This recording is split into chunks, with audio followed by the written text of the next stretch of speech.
bebre follow false doctrine. Now usha the sectors of the Roman Empire.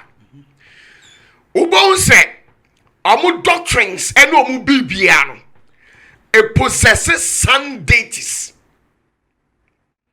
And now say usha Jesus Christ here nipa nimu wo wiase ya. Oni mitra omu akwa the trait of sun deities. Ye kasa sun deities are. E ye Lucifer no aye no who say nyame a onam ahia nimu e ma onipa da sani nsomo. What you say? If you say Lucifer e wona gina ye mienu e wo wiase eno ni na gina ye a ode aye wiase fapem. So because the Bible can say wiase sudifo no no kwan. Bonsam Lucifer. Lucifer only di wiase so. What you say?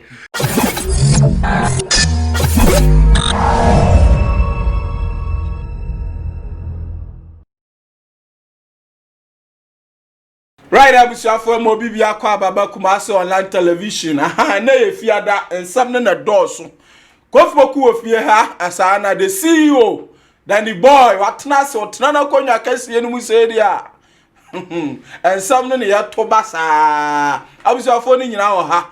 The senior prophet, aha, ono so atna se. Prophet opatafo wa wura fie ha ma enche obewura studio ha ma unso gyegina nim ho ne mpayifo bi di nkomo enche kra obewura ha sa na ye senior pastor Zenith pastor Kofi Sof Kofi enso wo ha o production team no anas o se afie o se obada fo hira no no so ye ediye na me aminu yaketwa ro de minim di no dani so so ma me mboni di enche ebeba abusafo mumiantie we mra ewiase na hokwa ye bai wotamfo bisa yen huhu yade kwankro bi da wo so wafo a woni won si so nyina ye yejaw adwuma a wafo nyina ye nya sika no nko ye bia na ye basa sika wodi wura wadwadie mu nye kuma enso ni nyina hye wo pe huhu mu bambo wo pe se wugina wo sika na wadwadie ana wo se huhu mu ha oben emu wani ngu sa ha mu bia so na efridi efre ene na ye bisa se ne fakwa bia so ne he ye chechire ade so aso wodifo nti yemfa ni nyina nkoda wodifo patafo a woda zenith of the heavens gathering ano odifo yi awurade de ne saka no pa enti se ba huhu mu nsam dia o ye yurampim asiedu ono na pata huhu mu ntokwa bia enti ne ye frɛ no patafo osofo ana wodifo a wo pa huhu mu nwosra ade aye awurade adwuma ye odifo patafo akira kwan na obeye hia ye nam frɛ 0540770896 ana 0206566150 odifo patafo pa kunchira na sibra na kuei wo wura pasachia wo bodomja kan chire brachire hunade sa wansan antwerebu na afakabonsu jampantudu mirikisi pantampram katachie basa yiri fiado yewo mu awurade difo wo yo patafo ampa o adwuma. Right, ya mobibi akwa aba. Enche akra na prophet opatafo be kan ha. Se simbia aba amrofo ne de be hye nipaduam. Uni bia abrochima mu ntimi ntra ho unya adwuma enye. Enche akra na ye hu program prophet kabibi bebre no ma bebre fa ho. Ba na efi se ebia be 2 years and 20 years time na ye be hu. Kofi akwa aba. Meje so amini. Oh yeah, Bibi aboko. Bibi ekoso kama. Ma onu ma said ma hu se weekend yi. Ahodi bi aba. Covid na asi. Ma hu se newsroom ma busy wo ho gidigidi. Dia na asi. Enya asem ketua. Asem na ogusu a wo ka no a. Se ahia na osofopanin prophet opatafo be ka asem yi se chip bi eba. Na chip no eno na eba be ruli wiase because ye wiase be ye no. Sa chip no unni bi e wo ho a enya ade a se ye to ne ye ton wo be transact so ama wani age no. Wo betumi enya bi kura wa asati so na ja oka ye gusu a hwe animu ase be ye adwuma enya adwuma se de papa yi ne nsema ya wo kan ya. Na ye wo a ne hu se lete bia be bom kukron. Efi he.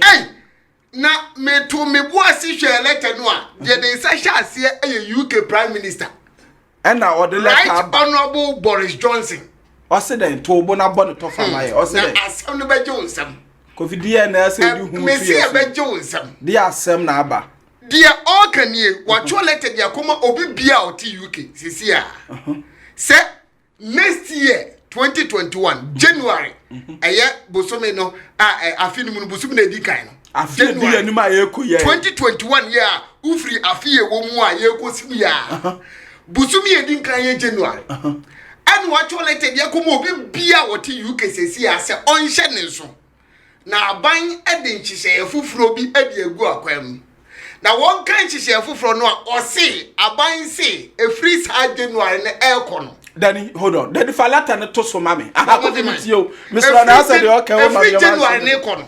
Next year January ya. Next year January ya.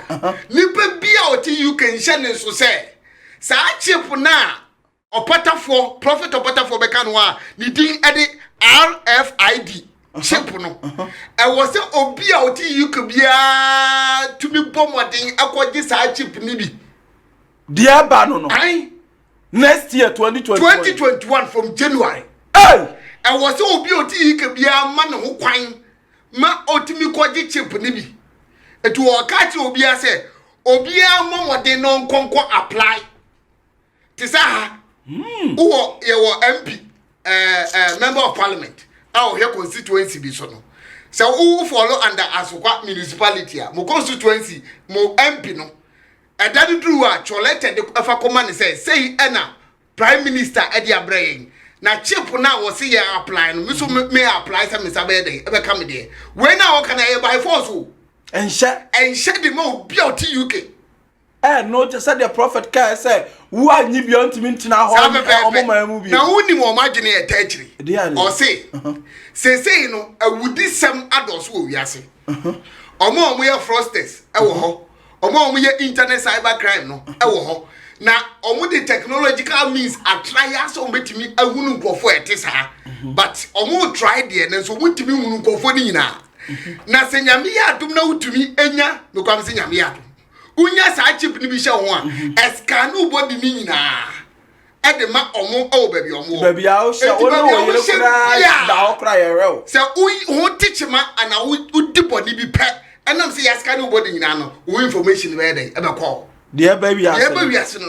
Kofuboku. Now, no, my friend, Toma, I'm massaging the crescent a bay and go for Bettias here because I would to fear no baby on your Winnipacrona, ever hard, and to boying, Nayam walk.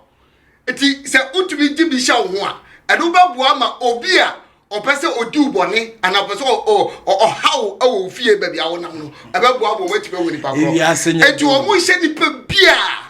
Nemum omode akwanya to am obi bia say se woti ase wonti ase obi a wo fa de no tro ho let fabra no mo jemu aje we ye den a o maji atum se sa de ne ye den eba ti say the prophet of water for Bekana 2021 ya o e sha se next year ya January no matter sim e sha se o UK e bia kofi wanti ase oh ana say let am so Mr. Boris Johnson and the prophet of water for there no person ye wi ase Musofu mu han yo prophet opata for dey no be so ye wiase na wiase ne se na esi kon o se de bia meka se obi ka se mi firi Nyankopon chembe ni na Nyankopon ka se ya ye mfa ni agro dia basu wo wia UK for na agina mu so mo dey UK na agina tum so mo wa we sare ah payini na sign o you sign na dey ni say me say right honorable Boris Johnson da ba no mo yes ah ye you mo ye we 9th June na say June ye wo ya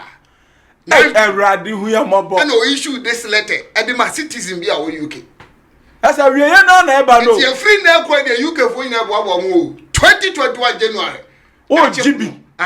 One Libya chip no. And one Libya na we na. Wo ya juma nye. O ajuma ba wan e ko fo juma. O ba to wo hin na o ba to de. Kofoku. Bia o ba ka na sol ko na mro. I ro say but ewiase entiase say.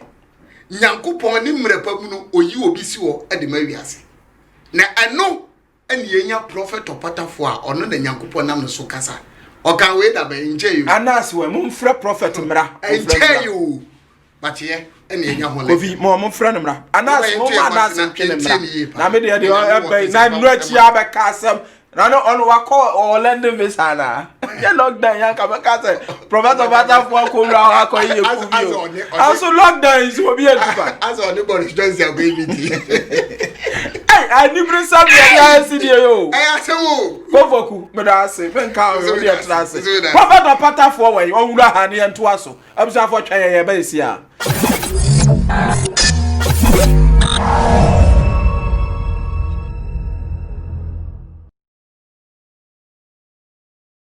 All right, abusa for mo bibia kwaba. Aha. Prophet Opata for rest studio. Ha prophet ya mo akwaba. Ajo penkese. Ohun afeye. Mudasi bebre. Ohun afe ba ni bere na aba. Ensam no doso, ebi bo aba so ebi so ya ni bere. Kesi ya na Kofoku free newsroom o rest studio ha. Na de aba ne say the last time on here be can sim cheap bi e de be she ye ni paduam. Okay. And I see UK for the aba latest by next year January. Omo implement it. Prophet tia say ye ho adwiri ya pa o.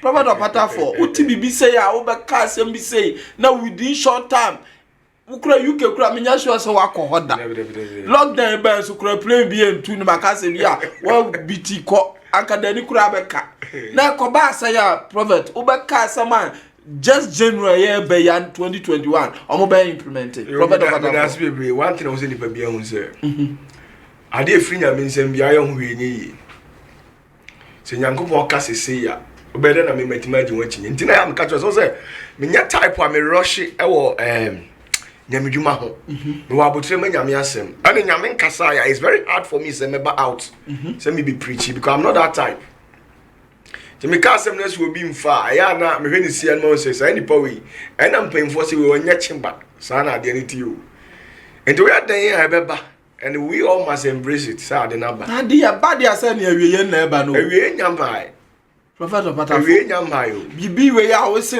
aboa na gina ya oji a woni heaven ni twaka oji bia say ya ka the bible ni bible aka na nipa egu abrochire so hwa ya busia wa anyi bi obeda wanya adwuma no na your choice your nipa na o hwe no ni choice you can decide to accept it you can decide to reject the RFID radio frequency identification na wo wanyi abeda wanya adwuma say no na we say it's your own choice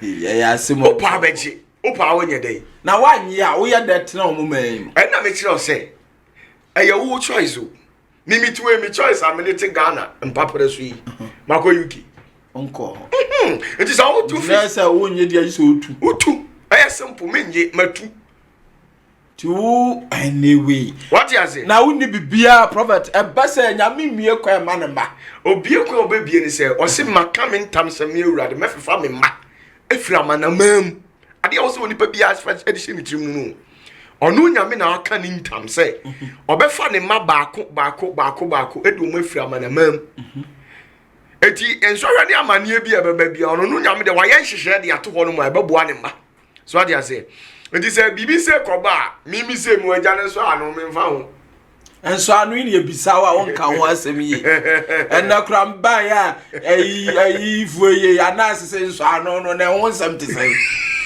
o se de Prophet Opata for ya ba di agisi e kopa enso anu ni bi o me mu agya ne so anu ye so pa ya fase a so pra wada because afase don vanya esi a oba ne enso anu wo ho oba ne enso anu wo ho eja ne de o eja ne de o na ho kronkron de o miensa no ho nsem te sai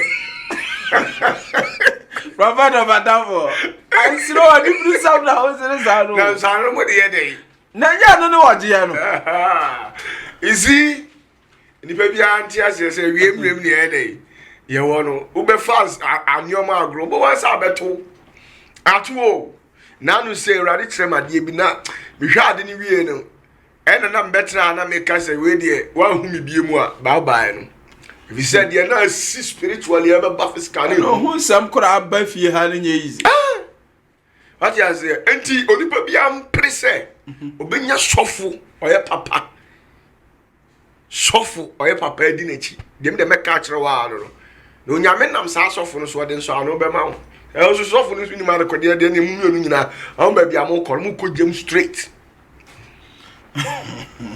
observe Prophet Opata for na maten nka no prophet and some no doors we dey sesia no bebo ma no paya na yetete ho kakra na dey buy last week obeye fake Jesus e wo ha e program yi so na fi se me ye program ofie ha me hu program ayaya ma edom payifo atitira boy abaso se program we da wow there was some now the buy no a GP some o wow just say e bia sum nyame aye nyamedwuma che but ensam ne bato hono abaso boa e ba fie ha no ene there's a dani kura de onya kwa akore na no for say your friend na ni ensem bi say de mukofa free him prophet of Patafo amanfo bo abaso papa we kwa America ene tine duni Janet mo de just omu see from UK de no kura de ohu de onye eno na baako ha o mo kakra se wo se wo kọ eno na se wa akra o se de na prophet of Patafo we yesa na o mo nso no afia na ma akemo ni tracy mo ya na de na ya o kika se aha bebre o se ma min ka se min tro mi nya me dwuma na me ye na different from obi ade mi nsiro mi nyindi agroso mi ma wo se so bo se masria ne okwabena ne degem that is the man that is me part of o sira no bi enya amane mi besrewo a na se asem kese ba oh okay na se bibi ba na o se bibi ba na me sere na se nipa be bedie mia na o sere o nipa be bedie mia na se wo bɔ no kokɔ na wa amfa na se ndo e o de me sere me ka se bi obi die mia na de obo jeso da bida so kwabena ne kwamnam otomnam sei na wo try say wo okọ no wo kire ne sei ena wa amna ni ntuma so bokokwa ne wantie na se otom na etoma ene na de no hwe na msuma serew sana me principle tie amate wase what you say eti niema erade kire me niema bi na me ka say 2020 ya cherry because after this corona era no what am nimu ni say emwa no na after what you say of which I na say 19th me boa china ne 20 time ye hu sunsun ma mo nyame ye arefie ni ayem hihie free ni pamam what you say but what comes after next you can say wo wa no ombeba wo wa no ombeba buni papa Patafo wo wa no beba unya nsuam pensra mai debi oh but ehon ewrade sa kire me ni o maku 6 esa beba 2020 na dia manenkwa na problem oh the new class we obeja akofie oyo obesole akofie dia banen wae mama kas secret dia nkwa go class de and you maku 6 and ebebe wiase after say corona ni shire ba kumpo debi sani o ma 6 no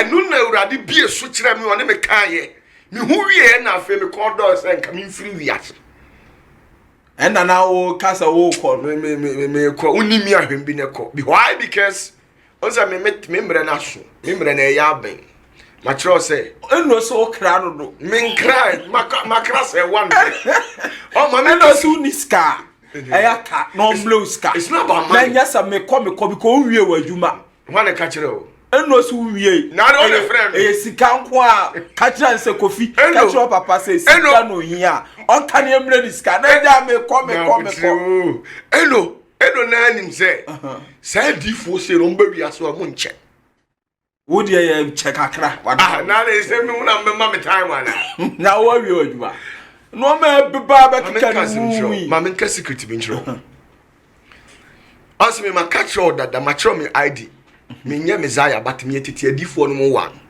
ena sa tete adifo nso ya ka mo asem dada a mo beba tu enti me time na me di wo mu yi no aka mre ne kakra bi even me spend 1000 years na ye de ama me se me ndi na sase ne so no ma me nka 60 sure say 1000 years ne nyame anim da say dako eti de me kire onipa da sanini say ensem bi a me ka bia no onfa ni serious no on jot bi bia da na adwuma na me ye no one day obeda be sori yes Patafo is no more so de me cannot see ya enti tamwa Yesu ni nasuafo ne nam emre ne pempe so no na obo mu kokko a o man tiase se mra ne be asose yi onipa ba ne ye dey emma obo hu kokko obo hu dawuro saa more than 6 times ti Peter kura de no won tina se why adentina Messiah no ekeka sansem no until say later on is see ye no unaware and son mu say say na Messiah ne ye dey e patre enti mi madwuma na me ye no me nya prophet bia just like that o na me nya obi amaba wi ase me preach no me preach me kan Yesu Kristo adi yensem na kai Bible no so be hu omo kan Yesu Kristo adi yensem omo ye tu pe what you say and adi yensem no so ye wo mra ne na ya sade amasa adi yensem no you can we no ano me kan me adi yensem wi a no ano no ye me dan me wie Prophet Opata for last week what you say enti mo bi anti asenye kom enya sika na bibisa nyame ayadom ba bi ya preach adure no onyame nam nkrofo so boaye what you say onyame wona o ma dwene se omo akoma empenya medwuma ndie den a okakra o se fata de o de be de menye sika ni bre me mani mere hwe me da fom kra na I really appreciate it as far as say enkwa wo me mu no de me den me penye sika but de me chire oni pa bi ni se ba bia me keka ko sise no me keka ko bunum nti so woni se me ye bunum nnwuma so de na mere no ya ye dey aben so take it once and for all. Right, Prophet Edo ase. Prophet ensem biemo edikan ye last week. Okay. O the fake Jesus e ba chire mu a. Ba ye hwe onsem kan mu na say 90% e wa asase isu. Ye fake Jesus ni enim. Okay. Original one Messiah na ankasa no enim no. Okay. Na no ne ye pesa wo gemere. Okay. Prophet wada wo ma. The obeka ye ho adwiri ye pao ye hu se ye hwe ya ye die ti ato ba bi kura e me agenkwa no ba bi a gemere na kire ye se ne fake Jesus no wo sitie na akwa sitie na sa ba gemere na papa Messiah no so no ma ye hu se ne ositie ye dan wo wa moa ye nya de ye be to ba ha ye asase no so ye hu he no anse ne na mu sa the prophet wada wo ma fake Jesus no me ye hu se ne ositie ankasa. You mean that's me chair US for UK for there. I believe it's a moment also. Is it already far US now? Trump answer no ma switch the ko UK. So Trump on side. Okay. Tip on side. I understand the tip on my own side. No, o ma twa for UK. O ma switch the ko UK. Ti wa mo ko tra ho so a. Nti say UK for far. No. E wi ase afa. Hey, semo. Because in a utu kwan a country abro so na a country for. Enye UK a US, enye US a be a bel Spain. Enye Spain a be a Germany, France for ni Germany for. Enye omo a. Mo na kuta wi. Mo na kura wi ase. Nti say UK ti ma agide a, I was say ni party ase. Enya nyintum. E crusade e be ye bia de we e masu bi e be ye. Robert, yenti o. Nti so dey na make can see. I was saying, "People ate ase." Say, yes, I'm sorry, and I'm better than be make it be just like that. But I've really done my research, and I know what I'm saying. Fake Jesus Christ, and a real Jesus, or yet the living Messiah. So, but the issue is, Omunyuma say, so what you say, Omunyuma sa. Say enye obi na betimi a kire pa ubedi fake one na chi abrawu nyankwaje now yan hwade bi when you transcend into the transcendental plane because the transcendental plane is a place presided by only Lucifer. No principality or being is allowed to enter. Na sa transcendental plane hono so ko hono ma say was sacred alchemical images and a symbol so a possessive panoramic prophetic code. A case a panoramic prophetic code the idea a infonyini picture picture itself carries an information, but it takes the ability of a seer, near prophet. Image ni dawa a kasa de chiro and a symbol we say near patre. Nemo adjise obi o yesia and a bit me read meanings ayde e dey actual but enya dia prophet medical catch us 90% of the nation and a wiase we no omunim agana kwan bebre follow false doctrine. Now we share the sectors of the Roman Empire ubon say amu doctrines and omu bibia no it possesses sun deities. And I say, Usha Jesus Christ here, Nipanimun warriors here. Oni mitra, Omu aqua, the trait of sun deities. Ye kasa sun deities are. And ye Lucifer no ayen who say nyame a onam ahia ni mu ma onipa da sani somo. What you say? If you say Lucifer, I want to gina ye mienu e wo wiase eno ni na gina ye a ode aye wiase fapem. So because the Bible can say wiase sudifo no no kwan. Lucifer. Only di wiase so. What you say? Now yan sha de. Now once the Lucifer esomni bi ba ko e wo wiase. Me be se me body ba me kire mu a wa ye very fast no. Obeti sa so nkro na me patche na se. Now esomni ba ko wo wiase o mu leader at the age of 9 years. And Lucifer turning himself into the fourth of the Shamforas. You can say Shamforas are there. Shamforas no omu 72 angels are. Omu no Nyankopon sumo omu mo mba wiase omu na be liberty Israel for no. Edu omu free nkwasum. Now sir 72 angels no. Lucifer so appointing a board of directors. I'm see 72. I'm see from Shamforas. Shamforas no. I'm so abasasi. I'm see adwuma. As Shamforas no, the fourth one no your friend Elimaya. Now sir Elimaya no in the form of a star. Star. Yes, or it is a star. Or appear spiritually or it is a star. Now, or it is a star into Lucifer in his own wisdom.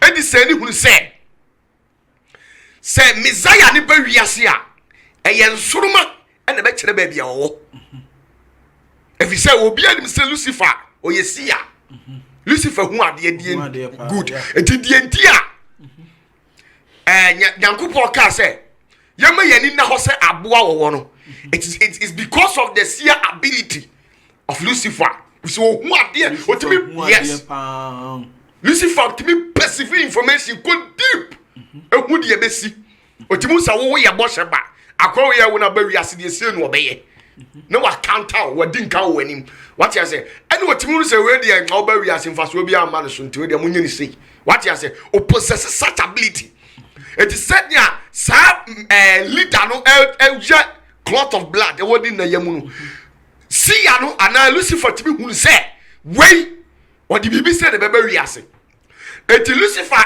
take the image of Elimaya and we blending no and we blazing through the sun eye area no and or did nam area no kasa kire sa no leader no what you say eti otare what say ensoroma on say Messiah no the bright morning star and the Lucifer so see one your friends say bright morning star what you say now answer Messiah and instrument in free east and a peer ye betre sa the three wise men so what you say Sanas Lucifer dictating who say ade we say na Messiah no ni life no be into also hear the same counterfeiter difference be any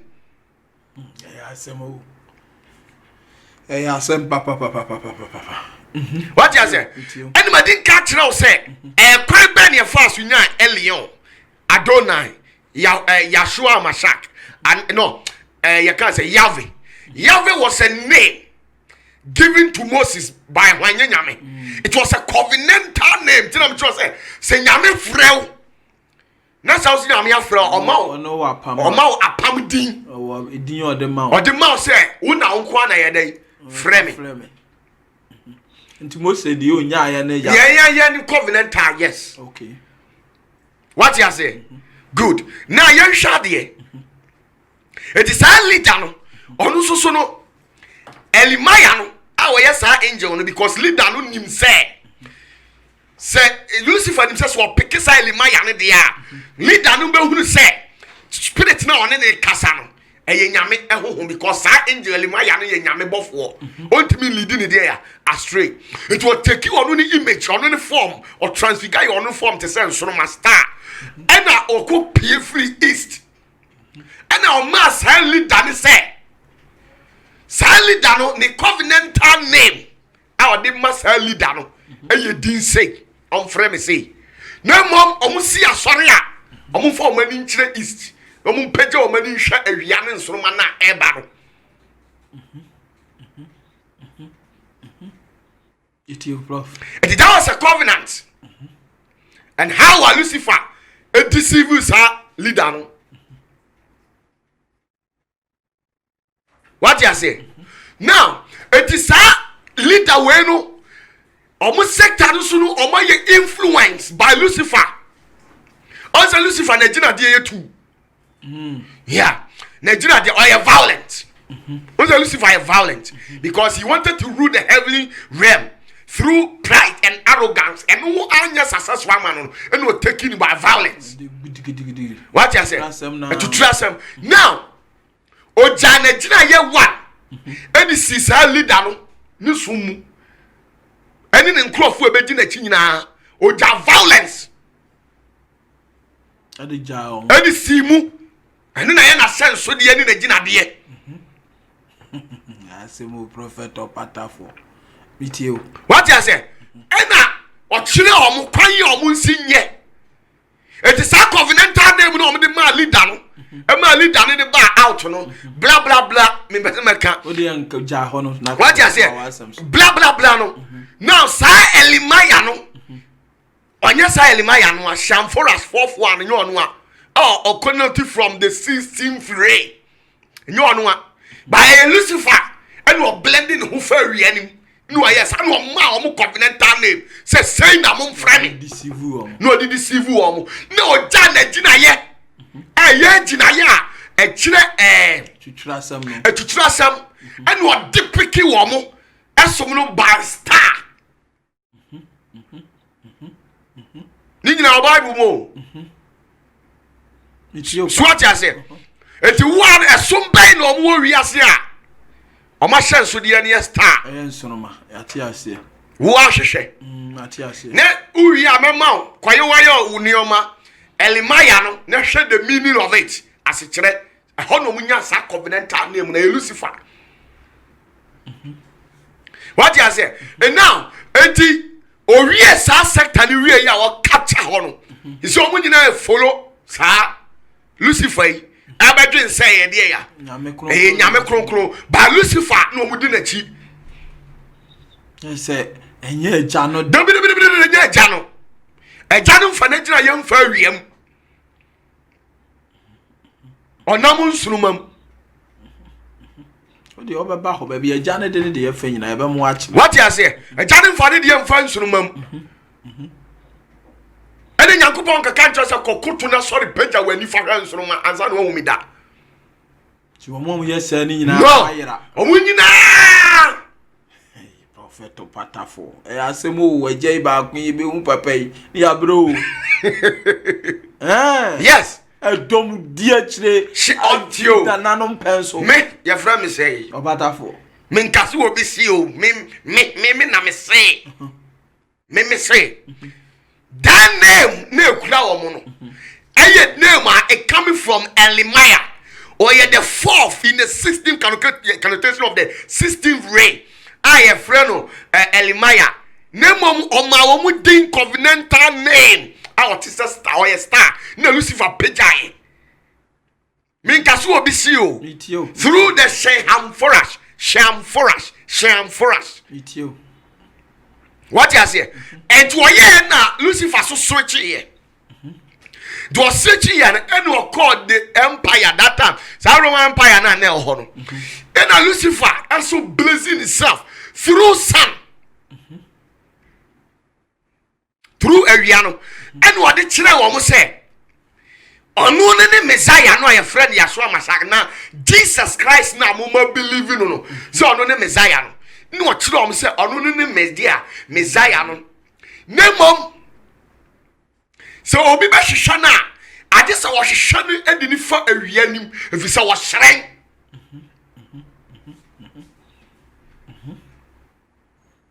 so what you say obi ba hwehwe Messiah na Jesus Christ ya nyina obi apa na chi adi ni dia ade se mo hwehwe no di ni fa efiri awianim efi se ono wo se nanim hyeren no te awiachi. You want to a journey there, and you are going to say, what you say? It was a prophet. Eti, a hono, your panoramic prophetic quotes are edited pictures. So, at the time I try say, when I'm finding image, and we as say, we ni Messiah no se wo hia Messiah no ana Jesus Christ na omo de na ba wiase na or possess some panoramic prophetic code be adi see break him out as a code no hwe Jesus no omo Jesus no hwe na tiko say ya ubo so omo di ade a eye te se awia ade a eye te se awia no omo di ato Jesus na chi ena da so no mo hwe no mo hwe ni ye ena omo di ato Jesus. Oh, okay, round na awia na I say good. How many are to say Jesus na chi? Na say no yes year nsroma a na chi. No. Omo kire say yen hwehwe Messiah ni mfiri saade awia nim. Oh, okay. Sembo na da o de kire no. Oh, wo hwe we ya. Awia na ye bia na omo twa awia. Omo twa. It is a fake Jesus we na omo aye no no. Ono no opposite same traits as Messiah, Mitra. Because Mitra is no Indian Iranian for God. Also, we are saying what 12 apostles. Also, be yes, any Messiah, no. Pep, but Lucifer and blending who sabe as animal. I have some. So what you say? Eti, who share the Catholic ni mo a. Se Pope bi ahwehwe nyame a. Ohwehwe ni di fa awia nim. What you say? Se Pope ahwehwe nyame a. Enu ni sa simple way, symbol no way. On say awia no. Sacrament no. What you say? We sacred alchemical object. Aye picture. Yes. Awia no na kura no so ohwe awia nim. So say kura na da ayi ni so de hwe ni din. What you say? Now, we sa hwe we ya. On say we nya picture ya draw. Dabi. A object bi na o hwem. O hwem.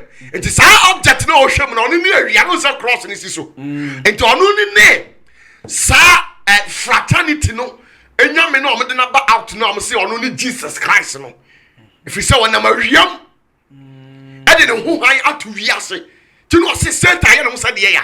Han bofo ba to boa e ho na sa Satan ye no say han bofo no. E ho ne free. O kodi ye no say Elimaya anu ode ma sa asom no. E na esum ben soso anu omo wiase a omo gina ye eye sa achansudie sei. We enkramosom. Yes. And so my year we are symbol. A symbol almost some symbol to blessing one no ma. A Lucifer man covenantal name Allah thinking that is the God. I see. Oh, prophet or patafo. And some day you be pure. What you say? Do show we are Messiah we are. I said what papa say we na the compass. I treat you no.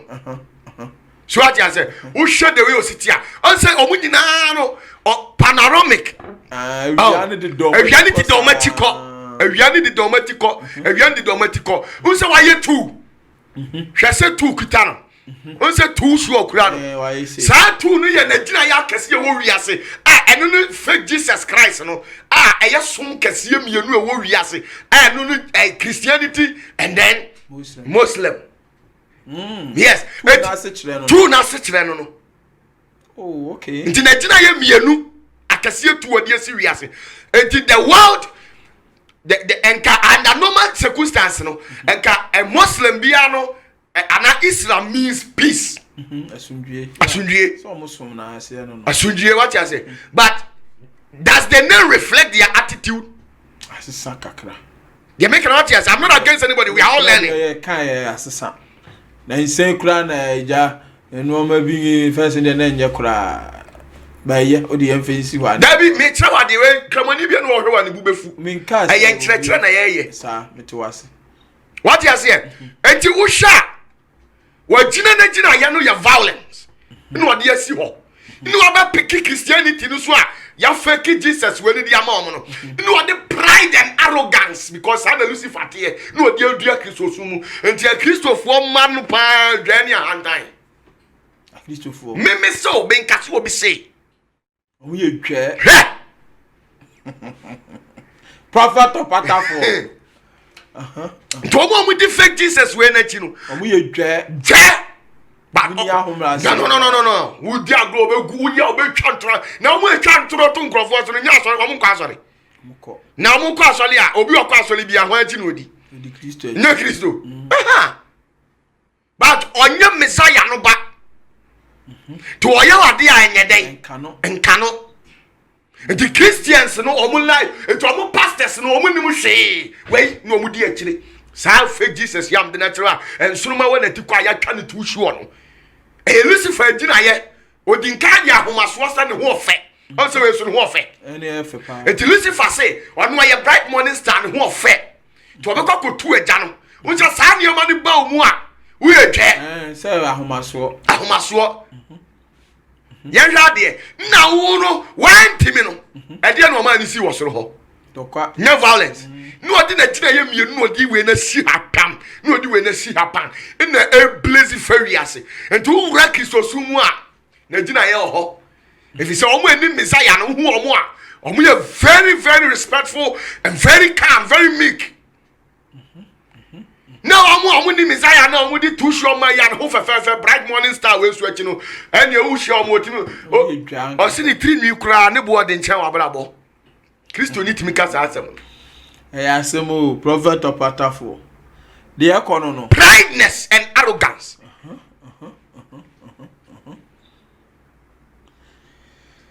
So what you say it will sha before says images way ya nkyere wa obetima di code and it dey say panoramic the hawks are and the real yes we are a panoramic. It possesses a prophetic code. It takes the ability of a seer to interpret it for you. Yes, we show we are the same thing. Now young share sadi we better know who say we chire bibi sacrament no sanity say pop no or shame me boa okay or shame also we so shame sa pepe. So eti nyankopon ena Lucifer ma o magina ye unse wiase nsa ye ne false doctrine no ni titiri no nyina afiri sa fraternity na meka na asem no no o magina ye ewo sa Roman Empire ni mu dadada no what you say eti sa o mu wiase agina ye ni we ni nyina no o mu nsem na sa de ma ne de efiri no mu de deceive wiase thinking say who follow the real Messiah, but this is not the Messiah. Jesus Christ the living one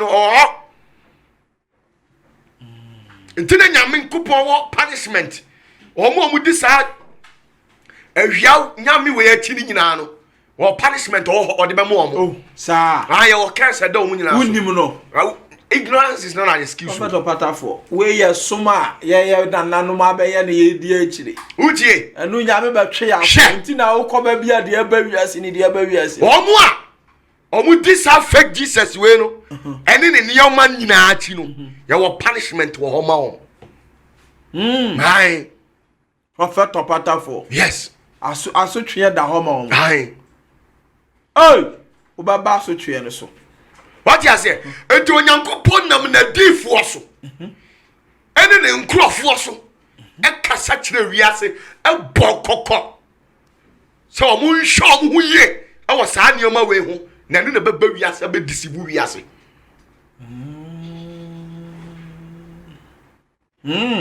what you say enti ne nioma ne bibia no ene Messiah ne ye dey ese na we nya wa we ntiase nda bi se we ntira obi ani se awia de da kire nyina yenim da se na tie ofri awianim ofri awianim Lucifer na ye ne ho se han to se wa ye ne ho se han bofo the entire Bible cast and a possess prophetic code panoramic. Prophet opatafo ubie ye ni o what you say eti omo share me patro bie Bible na me kire wade bi kofi ya hwe wadam share Ezekiel chapter 8 verse 15 na me kire o ma de bi Ezekiel chapter 8 verse 15 to 17 Imudunum kosi dunso dunum ne say o ka kire me say tie o ka kire me say onipa ba wahunu obesani ahunu achiwade akese esini yenum tieni o se ma kire o de ba you see ade ma bia no kra de ye achiwade akese koso asase we so esini yenum esuni we mu nyina dunsia ana ode me ba awurade fie mu fam abenya ode me ba awurade fie fam abenya ne so na hwe awurade asore dan no awurade asore dan na che se asore dan bia se nkramodan yo Pentecost o hwan yo eye hwan dan awurade asore dan awurade asore dan ye hwe de e ko so ho yi enchono eni aforibuchia no ntem enchono ni aforibuchia ne ntem emerima adionunum ana wona emerima adionunum 25 wona achiri echire awurade asore dan won chi echire hefa awurade asore dan ana wona nim echire apueye wona nim chire hefa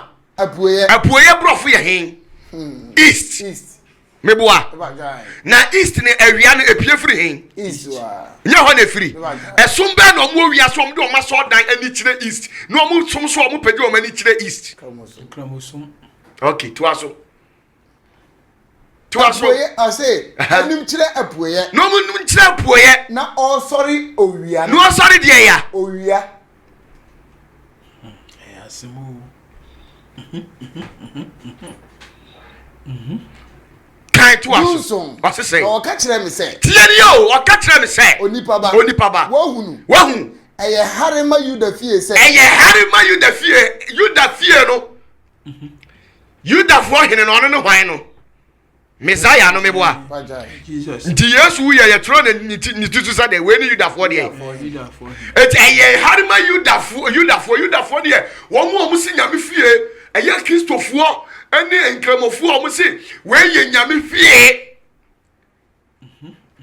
eye harema o mo ho hare to aso sasai se wode atirimoden erehye asase yi so ma ode atirimoden hye asase yi so ma na wasane abeduru mebo wasa beduru medie mebo ebo no esom be na omo abuo si ho no mu aye black omo twa ho hia okay to aso na hye wodi Dubai no eka won hwene wodi Dubai ne yeden eka won esom be na omo kato omo hwene no omo ni titem no omo hu nyina code na bie ni saa no password o unim gisa me kire wo yetio oso wa ya ne ho say han de bofo ase kire no me pa cho kan brofo na me kire wade bi wo e ba cho du no 15 no 15 no brofo no na ye ko ne saa no oso say then said he unto me hast thou seen this he was actually asking the prophet of that time, that is Ezekiel. Oh, son of man, turn ye yet again, and thou shalt see greater abominations than you will see greater abomination, which is far bigger than the one that you've already seen. 16 says and what? He brought me into the inner court of the Lord's house. He brought me into the inner court of the Lord's house. And behold, at the door of the temple of the Lord, between the porch and the altar, were about 520 men. That is 25 people. With their backs toward the temple of the Lord. With their backs towards the temple of what? The Lord. And their faces toward the east. And their faces towards what? The east. The east. Okay, then continue. And they worshipped the sun toward the east. They worshipped the sun towards what? The east. We so bufu mi na wa na umpe no kore. We dey senya bufu. We dey secret pa code na obi ebie maye. Prophet Opatafo. Afi what you say? And some ho. 17. Then he said unto me. Hast thou seen this? Oh, son of man. Is it a light thing to the house of Judah that they commit the abominations which they commit here? For they have filled the land with violence. And have returned to provoke me to anger. Yes. And lo.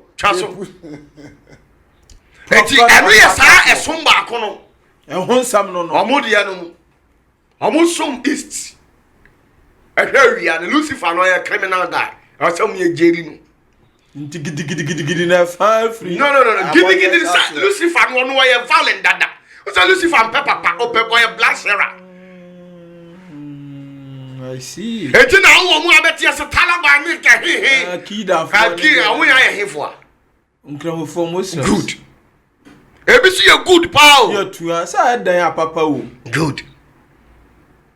Obati say gas and pipeline so omo dey aboani. Say free dey. Eh Lucifer no sa no tie. I see. Obati say Taliban fo ne Al-Qaeda fo no. Omo dey bomb blasting aye esro baby. How many pa 400 dey. That you trust them nyina Lucifer na yes. Ah Lucifer, Palestine fo no sa no mo tie. Said that chia o makwan na. Yes, Lucifer o blazing for Elimaya nim. And you hear Elimaya na see e be more code. Elimaya ni Eliah. Elimaya. Or can't on the 4th of the Shamfurash.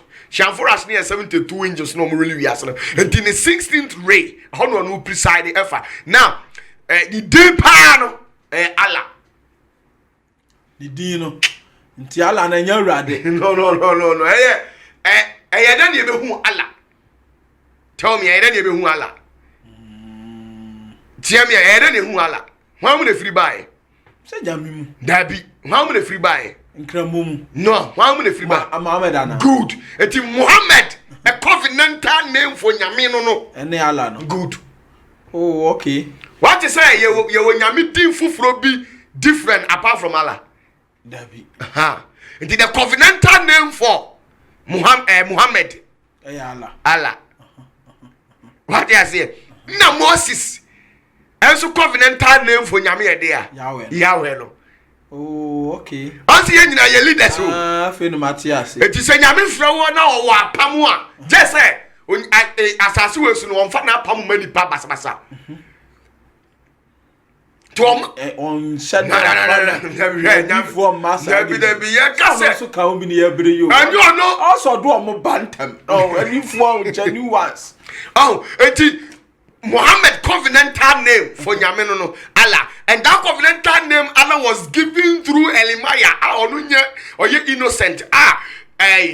Lucifer it took it to the image of Elimaya. And what the man said, call me Allah.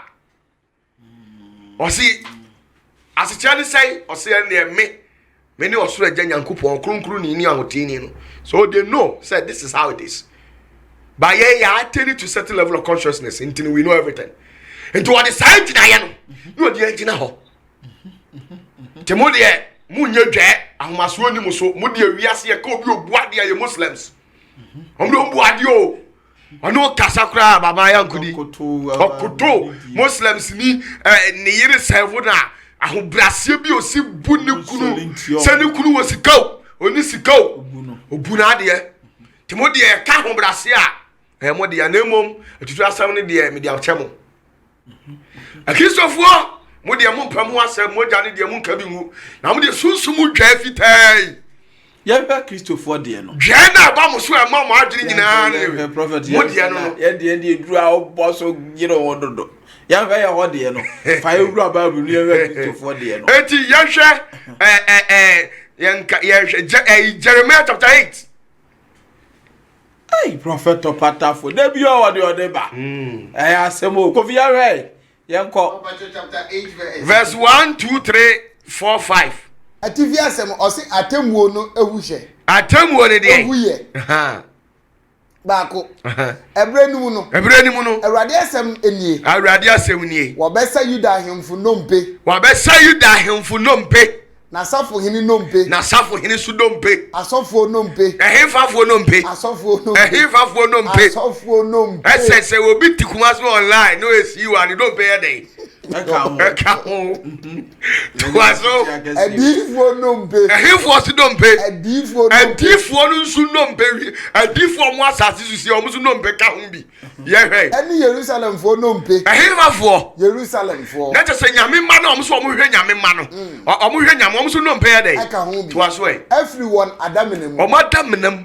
Tuaso. Bienu na wahata won owia ene srane ene osoro asafo nyina a wodo won omo ye den omo do won ye be hata sa nkrofo no omo edi sa image we sa image no osoro nsoro ma ya mede ya kire we ukodi a kire a mu amudi omo achi no ye be hata o he ye be hata mu nyina wo ye sofo wo ye ohine wo ye honye wo di sa image we bi achi a o se ye den o se ye be hata sa nkrofo no Tuaso na me break code na mo. wɔsom wɔn na mo yɛ dɛn wɔsom me ba cho mo nsum we yɛsom Say ni say bi agye nkwana. na ade nkwane ni Ebi ma agye nkwana, e dey me kan ho. eti usum we ya ye be odɛn wɔsɛ wɔbɛ Ya we hata hataw. Eno na mpe hata koro na hwe no. o be so atakoro no mema kodu no to aso ɔsɛ na wɔsom wɔn no asum na wo wɔdi akyire na wɔpɛ akyire kwan na wɔsɔre wɔn ɛno anim okay okoto ye dɛn asɔre e wo manim so to aso wɔre mmoa no ore moa no na wɔre nkora no ore nkura ɛbɛyɛ sumina ɛwɔ asase ani obeye de ya sumina ewa he asase ani ewa asase ani nti se obi odi we nsu bia no yare nkura wo wo be ti se sumi na ewa asase ani na be kire wase to aso miɛnsa na abusuabɔne yi mu ɛnkaeɛ a wɔbɛka nyinaa bɛpɛ owuo asenangwa yes abusuabɔne mu abusuabɔne no Ese as be papa ya busua no. abusua we asɔre bia obewura mu a we mbi twia ho bia no ɛyɛ omu ya abusua wo se church ye family Yeah. etu Zenith is a family it is a wura Zenith family ni mu a na so we bi wɔ hɔ a omu ya abusuabɔne nti ɔmo bɛka nyinaa bɛpɛ owuo asenangwa nti omu nyina bɛpɛ owuo na owuo no yɛ de ya mɛkyerɛ wase to aso wɔ baabi biara a metu wɔn mekɔɔyɛ no baabi a etu wɔn kɔɔyɛ no asafo awurade asɛm ni asafo awurade asɛm ni to aso on bɛpɛ owuo asene nkwa adentia on bɛpɛ message a emu ɔha na yɛ ntoro sister wo bɛkɔ America na esi awate kɔsɛ awurade mo sɛ wo ti plane na plane itu esu yii Eno na Christopher pe. on bɛpɛ no ma wo sɛ bɔga bi di ring bi show na wo fie fu abo atwat ba masafo ahwe wate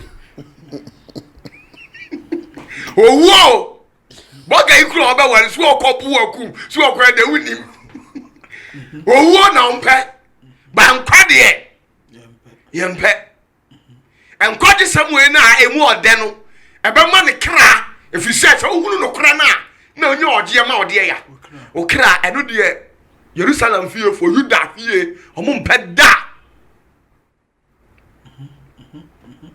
nemom owuo nsam na ɔmo de ɔmo pɛ na yɛbɛ hata wɔn hata na nyame bɛ hata wɔn no ɛnu nie yɛnkɔ Ezekiel chapter 8 sa kɔ hɔ biem yɛkɔ hata asɔfoɔ no ɛne CEO foɔ no sɛ menye CEO ntimi ni problem Odi ya nche ya hwe hata na edu mu tue so sa.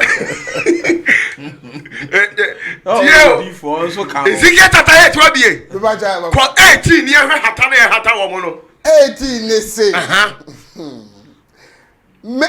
menya mawerɛhoɔ mu awerɛkyekyerɛ yes makoma aboto ɛwɔ me mu Ezekiel chapter 8 verse 18 no okay kɔ Ezekiel mo Jeremiah hwɛ kɔ Ezekiel Kofi miss. ɔsɛ ago mpanyame o Na pressure no so ma no. mpanyame Open na pressure no so. 18 ne se 18 no ɔsɛ na me nso tio awurade sɛ ɔno so so medi n'anibere so mesu me de ani brɛ paa medi n'ani brɛ so m'ani renni ho adɔna mu a musom saa nyame wei mu ne saa nneɛma nyinaa ɔno nyame n'ani ne ho adɔna da na menhunu mmɔbɔ mo saa nkurɔfoɔ no mehu me mmɔbɔ na wɔde ne kɛseɛ bɛsu agu ma mo de ne kɛseɛ bɛyɛ dɛn ɛbɛsu agu ma so mu deɛ ɛbɛsu agu masom deɛ nanso mentie o mentie hata ɛbɛ hata wɔ no no nti na da biara woyɛ sɔfo a image wei bi kura wobɛbɔ mpa yɛ so na yɛaleɛ da so wobɛbɔ mpa yɛ so wonya sika da nyame biara ni baabi a wobɛhyira wo da biara yɛ ɔbaa wo pa awaleɛ wobɛkɔ from mpaebɔ to mpaebɔ wonya awaleɛ da wobɛkɔ sɔfo koraa saa bɛwe wo it's a banker CEOs bɛbɔ mpa yɛ so ɔmo hu nyame da nyame se ɔmba naso sɛ ɛntie wɔn nti na yɛ na wotaa ka asɛm bi na yɛ me dɛ sɛ yɛ sugu nyame so a so wɔmfi yɛ Ese ni nyina yi we. akoa wei ntia kae 18 ne ma me 18 ne bio se ɔse sɛn na me nso na me awurade me nso so medi n'anibere so meso mede ani berɛ paa wonsu gu me so tete sɛ menyew ɛsoso memfi wo aha m'ani renni ho adɔna me atwea ka sɛ nyame tie wo mpaebɔ ne sɛ so ware wadɔyɛ mmoa Aye. Wajo. wagye wo okay toa so na menhunu mmɔbɔ mehu mmɔbɔ na wode enikese besu agumaso wode enikese abeye den ebesu agumaso mu de na nso mintie wo a Christopher no mu bompa ye de nti papa ni mfi and one few because onim nyame a odina mu broskoto ade tia there should be evidence and now 72 hours what the abroso 7 days there should be evidence showing say we su yes papa na tie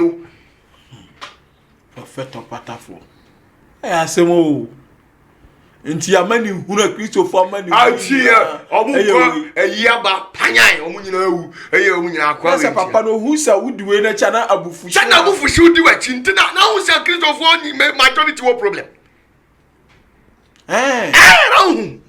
me boa na difo na no mo nkyere wa difo be na betima break panoramic code nye prophet dia we see prophet opatafo ai untimi na wo mo nim wenu se mako me chairman say onim great man I salute you baby obi ondo onim we nyina ti sa ne ma tantan ya sofo mpayifo no dodo na ani ti ma me nkyira wade se wo ko sofo ho na onim a ubehu ana hu na mo akọ sofo no akọ hu ono kura na print ne kese e bo ne ho ne ma woto a the tie da so ode ne nselfa na fusu ono so obo mpa ya ma ba sofo ne yale o fa etire ho kodum na aduro asemo prophet opatafo me kanya me asem atire wa o se wo time prophet opatafo o time is I o time aje nkwa time and time sanity oh etu omo am di na chi na ya hata wo mo ntu be ko watch nine omu gu asie na mo da awurade ratatata rababa redede rabasisi obi abro tons and otum some point na ya freeze we the war ha he ha omu nyina hill obekọ fie no na de kunu ja no afi kra na issue na afi na ni kunu bunu kra onya mercy ma no so wanana ju etiema aya wa Come there, Dino. Come on, Dino. To be here 3 days. Sister, lady back, my friend back. I say, hey, Papa, but you said now me here 3 days. Me break here and I could be with me. Oh, fire in a vision. Ubi our spiritual marriage no so ku Jesus. O suwi awan wie kura. Obi ala sa che na. Wa wi aden wo break here numere no do sisa akwansi ba wi no. Prophet of God. Ti so no kana ba mu apu. The nano teaches here by in being any. Oh, says wrong. Jesus, no, but so all your fast is of fire. You cannot know the boss and what down. Oh, Shum, sir, I know that no kotu quotation or kotu, no, yes, say, pepe. Radin who ya mobo. Radina, the be who ya mobo, na de corner baby and share video, ya me ditch away. Our video yet that's we. Sa video yet that's it. We dey hear so for you. Say the onim no prophet opatafo. So for you that's. Yeah, I say one book no. Aya na mu visa. Dey ya kira na ona nanu ma be ya onu so to aso. Say the thing am say na mo solve Mendel's eloquence. Na da. No mo di akira na ya so mo nya pade abrofo di nyansa fo mo nya pade nyina akoya metohwe. Can you fall for me as so sanity and can go the day? Oh, and then so called Boasim Gugu Suasa. Simo. I'm just for a prophet or patafo na matin. Oh, would you share video yet? That's we. Share video you call me up. Ubo software awesome. I or the years to aboni. The abato ye no. Or the years to aboho. Na yes, you know, one painting black or painting white. The abato no prophet. Ono do abato ya no odi akire. Oh, enti sa wenu ubedi akire sa ni obi abodua no si dia disam kwanto akodane. Yasam. Odi akire na obi ahwimu kunu, odu ko malam ho, odu ko komfo, na watimi ayama achame wukunu ankasa ampa so wukunu obi gye no. Na oda so kura Bible na bie Matthew ho na oda sote. Nka koma Luke kura se oda so Matthew. Esi awo wonya den. Enu na me tell say the world Lucifer has deceived all the people in the nations of our world. What about for Matuase? Matuase na. Afi what you say? Enti wow, say me kase 90%. Afi Matuase, o 90% no Matiase. Because when yan chiri we dia enye easy say obenya te otene ne obenya otene ne ohutini no. Dia agura ba yira sisi ya. Enti eye wia no omo ye den. Omo sum no. Wia no. no omo som no if say Lucifer dia ye gina ya divert obi agene I divert to ma agene already hu ye mobo ntu omo wo sa code na deda so ti won hwe ya wonye dey uhu da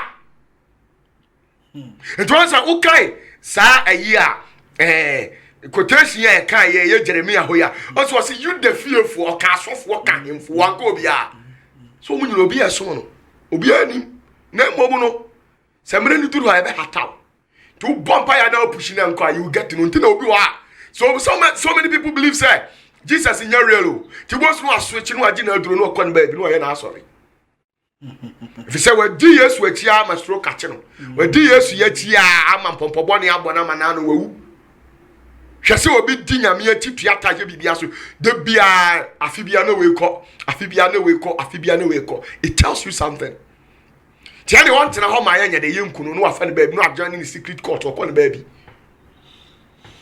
Right, Abusa for prophet opata for na Martin in Kano, and then some no doso. Na ya we preach Jesus and the ye benya preach. Aha. Prophet dear di ho biem ye. E dia na kire se Messiah no. Ana Yeshua Mashak no. Jesus no. Ni dine ayi Messiah no. Me to more light. Well ye person ye hu se. Onu anu no. Kru ni no ayi o. I say me din ka kire mo. Ma kire mo say the entire Jesus Christ say, I and my Father are one. Why? Because you need Messiah leading. And you need Papa say there. Edin. No more na be chire you. Good. Machira mo bia e dey. Atiase. O dey atiase pa. What you say? It is ye kasa Yahushua na Yeshua Mashaka. E dey kasa. So da o si Hebrew. E Hebrew kasa. Me ba cho. E dey na e bi hu se we ya santini we so ya nworani. Ne kasa. And e din Dabi. Edin Good. Eti we ye Mr. Agbeve. Na chese we dey ya. Agbeni. Good. Mawulawe. Mr. Enyonam. Aigwe meboa. Nim say woni na maigwe. Aigwe ni no. Kwamboache. Ese akani ba. Eti dey where Yeshua Mashak na chese Hebrew ni. Edin what you say? Eti say mimiti asantima mu na se minti Hebrew kasa no nkire se minim nyame ana minim Messiah no what you say? Eti Messiah no so no Nidina ye translated form. Normally a name is not supposed to be translated, it should be transliterated. What you say? You pen the sound no do any alike. Eti ukwa mamu a ye wo ayi koshi aye dey be born. What you say? Ana wo de yemfa adwoa akani ye de ya adwoada ena anwonani ana igbeni suso adwo ye de ya adwoada on say yen translate by a transliterated sounded there good enti Messiah no onu ani Jesus Meshach onu ani Jesus the living Christ and you we mu Jesus Christ no too sure man no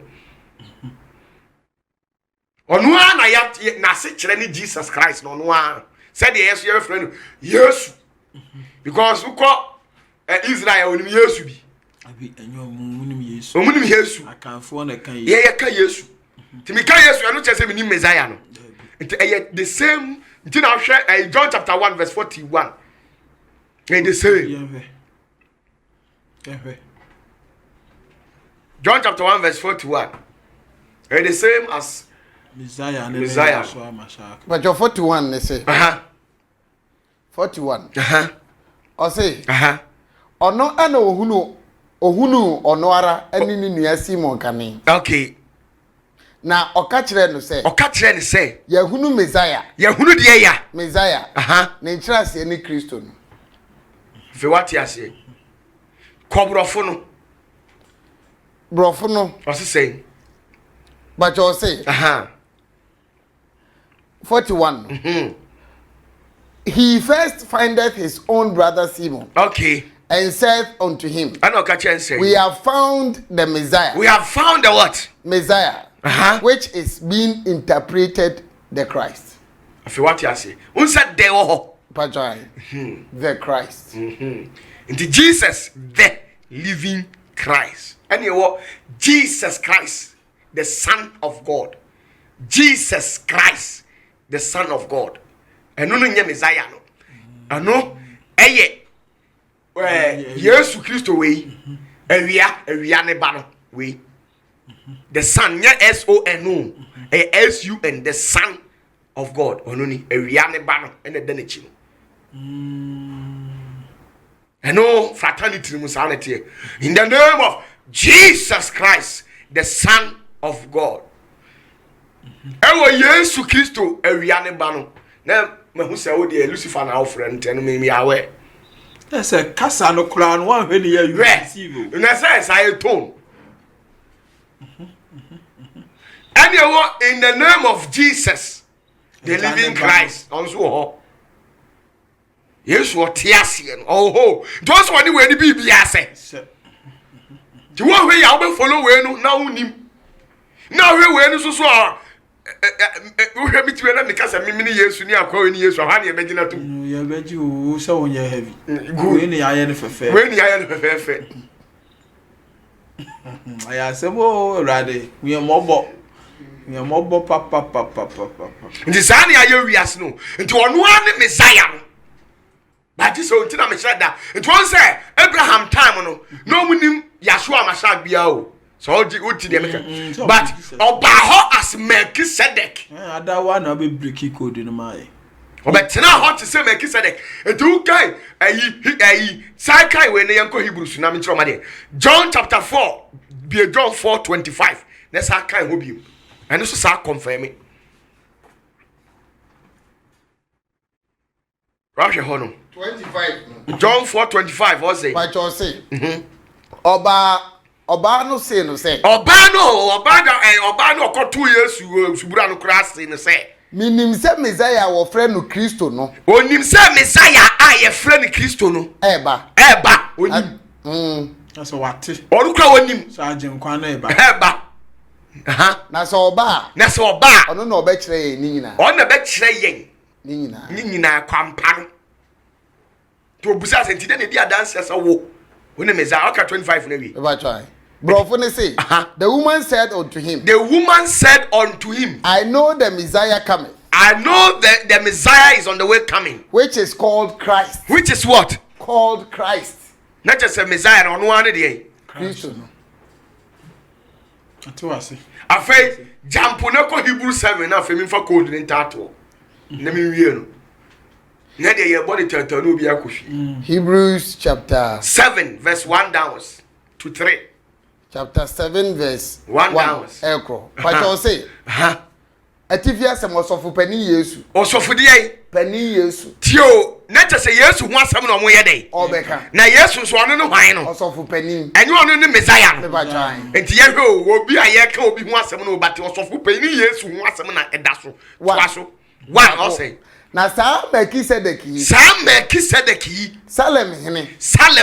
Osorosoro Nyankopon sofo. Osorosoro Nyankopon de ya. Sofo. Twa so. Abraham kukum ahene. Abraham kukum de ya. Ahene. Eno na oresane aba. Onu na ye dey. Na tese kama Melchizedek ye dey. Eba. Na ma tro say Salem sa so kire say peace me boa. Good. Na tese it's not a place but it's a description. Yeah. Twa so. Na onu na esane aba. Onu na eba no. Okoshia anu shira. Okoshia Abraham tuya tight e shira no. Mienu. Enso Abraham anu ade nyina so ntutu. Abraham anu ade nyina so ntutu so dudu. E kire se. Oye tene ne hene kane. Oye tene ne hene ye dey. Kane to aso. Na enu akiri so. Oye Salem hene. Oye de ya. Salem hene. Ase kire ne sei. Ene asumdue hene. Wan ni asumdue hene? Kristo. Enye Kristo no. Me ba try. To aso Miensa. Oni eja.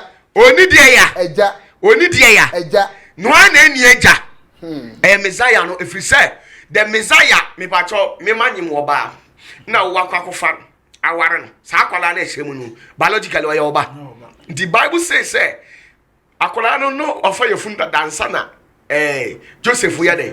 Ekofa nti akwala na se Joseph yemu no. Ne ba. Na sa Jesus ba. Enti we su Melchizedek wo onya dey. Oni eja. Oni ja. Enina. Oni de ya. Enina. Enti Mary enya ne maame te wo kofa abonua bi begina be ye se we nie no Mary ka bi maame a wanya na Mary kro hunu ho anu no abeka bi ama on de wa kle atiase pa to aso eni awonto to aso oni de ya awonto to aso oni any generation Wobetimi akoka se Nyankopon ne wofa bi efre no panyin kwa amena. Wobetimi akasa obi nim Nyankopon wofa. Obi nim ne maame. To obi anim Messiah no sa no te obi anim ne maame oni wofa. Oni obi a Pati sa kwa bi kika se Yesu wale we obodan. Ohun Yesu wai. I say the man of France. Ni ma he. One day me be obodam na kwa konfiri nyame de no na we tira ma me ntira mo me nkasa enko chiri ma me tira se onu no oni nyame ayede no ko hu se Yesu no girlfriend. Ah ko wo ya ni Master France. O se Bible ni mo kotu fu. O we kotu a hefa na Bible hefa na Yesu wa yire. Oni yire ba me tira mu leta ma obi ate ase. Na ntanyi ntum da. Sa a girl no am friend Sarah. I am see Yesu bab girl. They make him later. Mary Magdalene no one now. One Mary Magdalene and but secret be o make your Bible. Okay. And the other infant na me person oba kan wasem no. One now oba kan sa na makopi an kakra nti wo dey fancy o. To aso Oni na mfitiase. Oni na de ya. Mfitiase. Ya che obi anim say wo 1958 me bo a. Obi nim say nyame ye wo 1958. Nature say Messiah no so ye nim say Messiah no obi nim say 1958. Obi anim Messiah no oni na asase nti no say I my father are what? One. Number 2 Melchizedek. Nye nyame na born. Ti Yakubon want me my precise date or the born Melchizedek. Obetumi amaye. Na the thing was Melchizedek only na mfiti ase. Think twice. Na oni nkwan so awie. Oni dey. Nkwan awie. We dey clear. Melchizedek ni nkwa dey ya. Awie. Na just wo hu dey. Da. Wan ni nkwa awie ye. Yes, kwana. Enya Messiah.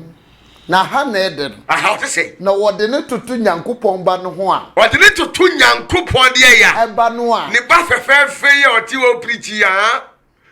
Why dey? A oyo osofo de rekoso saa. Oye sofo ye dey. E de rekoso saa. Good. Eti the Hebrew word na you know, your friend no ka ha no say a copy. Me ba cho ye copy of your picture. Me hwe anya wo a. Eti Hebrew word for the say ahumoya. Ahumoya ne che say a copy. Melchizedek was a copy of the Messiah. Ahumoya. Oh, okay. I see. Sanity. Nine. Oh. To one also about Abraham town your friend say. Melchizedek. And what by a town was your friend say? Jesus the living Christ. Into one to be cut now say. Messiah no ni wa. Onim di okeka. Ono ani Jesus Christ the living one no. Ni e wo to sure man no. Na to sure man mo hwede on so be ye. Anam se wo ye Lucifer nti. Hwede on so ye. Ya radio Matthew 10. Be Matthew chapter 10. Kofi yenwie pa no. Matthew 10. 34. Na you know. 34. Aye. 34. What's it say? Pacho 34. What say? O say. Musu say. Muna mumuti wi asisi you know. Mutu sise mi Yesu Kristo ya asundie na ba asase. Mi yedwudwu mi fefe mi dia asundie na ba asase so. Enya asundie. Na me de enam de baaye. Na me de die. Nkrante. Me de die. Nkrante. Shekan. Jesus na ka. Yesu. Osi wo de die ya. Nkrante. Tuaso na lebi wo kan ho asem. Tuaso Enturabem. Na me meba mabe papa mu. Obasa obepapam. Na onipa sore etia na eja. Onipa ye babema onu o papa tu ansa da mi nya kwala o ade o ka mi bru etin o. Mi bru etin ntimi sham so size. I know my right. Yes, we no wanna buy. Obama enkwala say you hu your right. Oh, okay. Tuaso Na obaba sore etia de na. Obaba so ye den. Asore etia de na. Ti utene tu abayo no fo a. Omfa. Now, I'm not a kid. I'm not a kid, especially the B children. Dad, I'm not a kid. A man, no, I'm not a kid. I know my rights. I really love him so much, you know. I love him so much. That's when you're quite paying me. Oh, so I could say me cosege we are number. When you was your baby, I no career that you know. I love him so much. I love him so much. Ube be we are say that be ya I love you. Yeah, how dear Bobo I love him so much. This time you betra what I love you. To aso na asew asori etia da enti aso be sori enti nten nka bia wale obi baba it's also be respect no kwa na aso mansu bi o mo twe no uhu ase wa ase no ase wa bona po ase be fu bi kan kacha bi ken constant bi no ade tifie ho why if you say yes we ni say sa na oba wi ase be ye na hwan so na di sa na ma we ba wi ase nya Lucifer onipa a wo ti wi ase a wo tete nkrofo ntem ye you know, it is there. It takes the ability of obi or divine wisdom what me interpreting the amount. You see, you have to piece it together. You have to piece it together and send when you have the clear image. Then there's a panoramic image. Need the whole but won't interpret it down.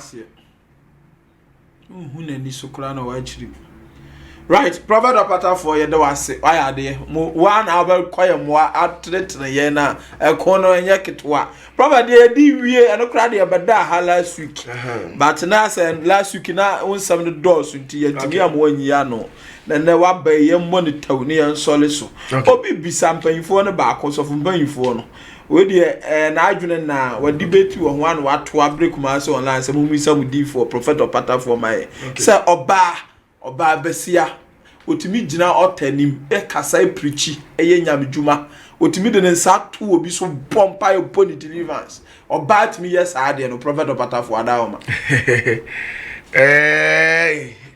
oba atimi ye yeah oba atimi ye body deliverance yes oba atimi ye shankom tu ahonbone bibia oba atimi bibia sa yeah oba atimi bibia but the only thing is onyame wo mra ne ahyede odi ama ema nyame hihye mra wo ye wo mra ne ahyede a odi ama ma wati ase unse bible say nyina ne ebewu yeah ebi mu de obetena sisi o mu da on rapture ne be ba beto no oh okay no da so te wo ti say ye num sa nse obe mu susu na mbaji sisi samu amwa se mu no ene na ye de sa RFI me mle kakra be ko Nani hamani ode am pa ba bi fa ho nche nti se wo awu a anuma ntu a wogina ho ati ase esa ye ne be di ani no na be di mu ani RFI di chip de ete ho awejan mam ko home ete nante ode ma ye bi ati ase enti I don't know enti ye no anye obi an be wu obi o mu da obetena kopem ze nyame beba what you say na anybody be what perception be say and ma sem o mo want because obu ni nsa what you say say na bi mo adwen nti say na tie dia encrophobic doctrine say oba any rights or kase aso do ni kwan say obu ni da bi enye sa think twice say ni oba bu ni nsa de bia answer bible say ni nyina na ebewu eti enu se nyame mmra that time sa ma no omteto no omu enwu ya na ma de bi mu wo nsa se ni bosomi ade be ba na ma nye wo ma yo ho sa omusu ye de se ni I want to aso ebu o nsa enti sa time say obi ebu ni nsa that day na nyame aba no obekọ heaven wo ye papa obekọ ana onko these doctrines you throw it away yes W say near heaven ko we ni ugina so dem o na heaven everyone grab a vampire I saw down phone na nya saw down phone na yesi ha no Prophet Opata nya butre me dia me ka ya o ka so down phone kai bi abuyama na meduma ya so down kama I saw down be no was asiso e kama ade be na firi odasani nsa no ba e kama manyame odi ya me pe debate bi ade odi ya me debate you ya so dan ya sisi wo fun we ya tititi mu we ani ya se hote na have ho no okronkron ni niti na ho no no de na atia no eno kra wo ba bu ni nsa wa ba ho na wo de wo ha de o ma on say it's not biblical when you think twice ki babu ni fa ba bia ni wa akasa obantimi nya na o say e mo oba nkasa wa asori fie nyabotre so onte bibia ase a onko busa ne dede a nikunu saasem na okan no code da so ene e obechirim code da so ye dimle so bad de ni we gira ota so me password da so yes ana nyame pa kire di akra be ya anso mu yesu no woni so odifo ba ne hira Jesus. Yes. Akanni di for banishira no. Ye ti wo de fie wura mo kakra twafa wo kakra na me we. Ehone o de pa. Pese mi hu. Yeah. Asa busua kuom odifo ba ana. No shira Jesus. And what didn't say Yesu. No, you differ about what you nyam 80 something years. Say no atwa bra. That be now telling nyam friend no munin sa. Tell you there so. That be no say nyam friend no munin. Why ye nyam dwuma na afi obetwa bra. Dem ko atemase. Sanity. Enti e wo mra ne ahyede o. Nyam de amama. So oba ni disu nko ade a Onfum ye. Nyame adom timi ba no so obetimi abompa ya ma ye bibia. Enti wabu ni sa o kasa nyame wa nyame mfi no. Mfi no. Enti you read the Matthew chapter 16 verse 28. Kofi ya hwe ya mfa nwie som no. Matthew 16:28. Enti ha no dwene kwa akiri. Beba cho say. O se say. No kra me simu say. Tio me de no kra me so say. Nipa binum ejina ha a. Nipa bebre wa asase su basi. Orinka owo nhwe. Nwuda. Kosi se obehunu onipa ba no se oba na. Ohunu se. Nyame atemu ashi mu de mu na satam no mebusa se na ma na hono na bi mu wo nsa. Yes wo mabu anyame beka se mabu nsa ntemu de heaven amonko. Tini, this is something we need to do away with it. Yasha there, Luke 2, Luke chapter 2, verse 36. Luke 2:36, Luke 2:36, Luke 2:36 to 38, Luke 2:36, 38. 36 and 38. 2:38, to 38. Pacho say. 36 ne say. Na odifo ba bi a wo frɛ no Hana. Odifo ba bi a frɛ no Hana. No owo ho. No aye de ya. Oye Fanuel ba a ofri ase abusuaku. Ofri ase abusuam, ase abusuam se ho na kanfo ofiri. Wanyini na oware ne maba abrem. Oware de ye. Ne maba abrem. Ene ni kunu etena mfinhia nsom. Oni ni kunu tie say 7 years. Ena be ma ne ye dey. Ewuye. To aso ha. Na oye okunafo a wadi baye mfinhia aduowoche nan. Aduowoche say. Enan. 84 years. Nti oni maba abrem no ni nyina no osom nyame o. Na ompa asori fie hoda. Onya dey. Ompa asori fie hoda. Ti no obu ni nza onko ho. Okopa. Na nyame hu nsini so. Na esini so. No anshankom. No shankom. To aso. Na ode emuada ene mpaibo esum onyankopon. Ode die ya fasting and prayers. Ene muada. Yeah. Esum nyankopon adesaye ne adeche. To onka say na de mabu mi nsanti nkom hye ba me nhye. Obehye if ifri nyame nko ade a. Asemo. Aduasa ngoche. Na don no wara mu. Don na mu. Ono nsu begina hobby. Ono nsu be ye den. Ebegina. Tom ye Yesu kwotire odifuo Simon of Pain Simon. Ema ohwe Yesu wie no om sa ade kwotire se odifuo ba nti sa don na nsu begina hobby. Eyi onyankopon aye sahara. Onsu danyame ase. Na okan ne ho asem e kire won a woretwen oje a wobegi Jerusalem ni nyina. Good. Odifuo ba. But what you say? This way no no. Some evangelists be no omu ni hunumu no ma hu se bi gire kwa ho no mu preach di atem na oba bom pa ye ma wa taba wa dwo no. Toto twene. A woman nyankyerɛ papa say no tire ma set years am me be am the example to ahu na mu amohwem na mu nwini kwa akiri wo se nyu obi ahu die nyina na ebewu na bi betena se de ya anu anka say ma de omu nyina bewu na mema nko na ewu oso ebi mu nya den possibility say ma de bi so nya den satam so na bi so say ya to so ade bia ya ne yire mu krom na dose ma na dose enta den a Yesu beba na that day na rapture be sin that day na obi so ayede abulinsa ti mi busa say nyame de ne be kwa na o ma ne nko prophet ya to ase tosu mu pa tosu nyame de ne be ko de ne be ko na de ne be ko na wo aso dan no kra no si ye nwura ho ne nyame ayi na nko ba no konti which means say nyame de ne be wura no ho de ya wo de ya no to twene tinkyerɛkyerɛ ni bi wo ha tosu ye so onim nyame akwan prophet opatafo na busuafo nsɛm ne ya to ama ne na wayiyi ni nyina no pepepepe yamle na tia prophet dia na okay twa to de so obi bia esi de me ka de a kire ya one pe. You can decide to know all the doctrines in the Bible. Know all the biblical doctrines. Obetimi ehunu enkyerɛnkyerɛ ne nhyehyɛeɛ bi a wɔ Bible mu bia no aka sɛ mo de mo wi prako mo de mo wi aboa ne nam apai wo de wunyese but none of the biblical doctrines will give you salvation. The only one who gives salvation is Christ the Messiah. So when hunu Yesu na usimi mo adamanya forget adamamon fa anko heaven na no so a obi bo adaman no so nche so so be ko bu nsam gem na mom de oni Messiah no ono pe na benyu oje se oni Messiah ne de a sraw hwehwe na kira kwan ne na say ye de ya solimu ye de ye boye duku nti se wa moduku en de e ye church doctrine. I don't chase as solid bisu as solid ba mo duku I don't chase one be ko nsam jam e ye check doctrine na wo mo duku na wa bono nya na do be ko heaven they do be ko heaven or say I am the way the truth and the light. Jesus said a man will become saved only if he discovers the truth. That was what Jesus himself said. A man will become saved unless you discover the truth.